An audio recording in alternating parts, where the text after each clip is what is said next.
Houston is home to a bold new production about the life of Lauren Anderson, the first Black prima ballerina for the Houston Ballet. Welcome, this is Dr. David D. Shine for a special episode of Starstruck, our new series that presents theater and arts activities that you might find of interest.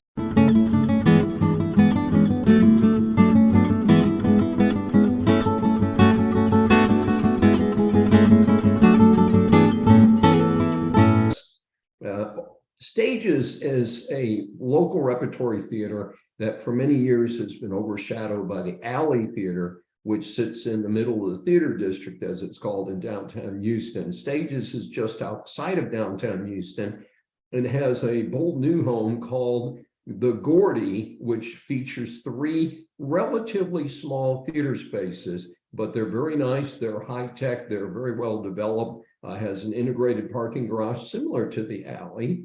And I don't think they're going to be overshadowed much longer if they continue on their current positive track. As our audience knows, we provided a very favorable review for their opening production for the 22-23 season, and that is Dream, which was a retrospective on the Everly Brothers, one of the popular early rock melodic song groups. And this new production is called Plumshuga. I don't like the name, folks. The Rise of Lauren Anderson. The production was written and directed by Deborah D.E.E.P. Mouton. Not quite sure the origins of that, but that's her name. The production features original music, which she wrote, with ballet and modern dance pieces, and has a variety of professional dancers from the Houston Ballet and another modern dance company, and also student dancers. It's quite a production. You get tired watching it because it really engages you and keeps things rolling. The very young Lauren Anderson is shown in a meeting with the legendary Houston Ballet director, Ben Stevenson. He actually tells her parents that, try something else, but she persists. We don't know much about the period in between, but when she graduates from high school, her parents give her a year to try ballet and see if she's going to be successful. So apparently she joined Houston Ballet School. And from there, as they say, the rest is history. She has to overcome her own doubts. And I know it's going to sound weird, but they have 2 big trees as part of the set. And apparently broadcast from one of the trees is her inner consciousness saying, "You're not good enough. You're not good enough." So anyway, the idea is that as she forges ahead as a wonderful ballet dancer, she has to deal with her own internal doubts. And unfortunately, the play doesn't candy coat her real life story, which is alcoholism, which led to a cocaine addiction. She was both addicted to alcohol and cocaine at the same time.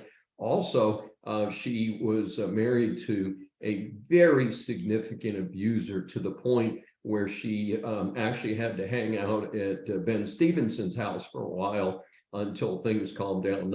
And again, not a lot of detail there as to how that was resolved, but fortunately, she did get out of that extremely abusive situation. Alcohol and cocaine took a lot longer to get past that. And they do show that Lauren Anderson is now a ballet teacher, and we'll tell you some more about that. The lead character is played by DeQuina Moore, and she doesn't look like a ballet dancer, but she's enthusiastic, a little odd for the part, but again, puts her heart into it and does a good job of telling the story of Lauren Anderson from, again, a small child to being a successful prima ballerina, to being an addict, and to retiring into the world, as many of the big time pros do, into directing and teaching. They do show at the end of the production that Miss Anderson has been clean for 13 years. Apparently, one of the triggers for that was she was stopped for drunk driving, held in jail, And the courts, I'm guessing again, because not a lot of detail here, is oftentimes in cases like this, people are given the chance of going to rehab versus going to jail. And most people do take the rehab route. In any event, there's many fine dancing and acting scenes. Special shout out to Houston Ballet's Helen Hornbuckle, who plays the adult Lauren. Again, this is a 2-hour production that shows the life of Lauren Anderson. So we have a young dancer named McKenna Armwood as a young Lauren, and she is in the ballet school now, as opposed to Kellen Hornbuckle, who is currently with the Houston Ballet and plays the adult prima ballerina.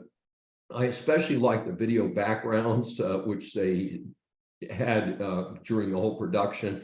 Especially interesting were actual video clip of Lauren Anderson in some of her premier roles, and it's quite impressive. And they also show, of course, some of the fine dancers that she danced with over her career. During the extended curtain call, which was extended due to this large cast of dancers and other actors, a special treat was the appearance on stage at the very end of Lauren Anderson herself, who looked great and looked healthy. And that was certainly a special treat for our audience. I want to provide a special shout out to Stages. I've been to many productions at Stages over the years. It's mostly a white audience, to be quite blunt about it. It was special to be in an audience where the audience itself was about 40 to 50% Black. And I'm hoping that that is going to show a more diverse Houston theater audience in the future, that hopefully some of the people who are not regular theater goers or not regular attendees at Stages will come back and check out other productions. And hopefully all of our local theaters will focus on providing more diverse entertainment, or entertainment that applies or appeals to a more diverse audience. Bit of mild criticism as you walk into the theater, and for the whole production, they provided fog. And speaking as someone with seasonal allergies, I found it very irritating, and I don't feel that it contributed a darn thing to the production. I also want to mention one of my pet peeves. I'm not a ballet fan. I go to see the Nutcracker maybe once every 10 or 15 years. My 2 granddaughters are getting to be about the age where I might take them if they visit over Christmas season at some point in the future. But I have never understood why ballerinas wear beautiful costumes and cover their private parts, and the men dance around with generally very little on their lower half. And this production was no exception. Didn't contribute a darn thing to it, didn't need to be done.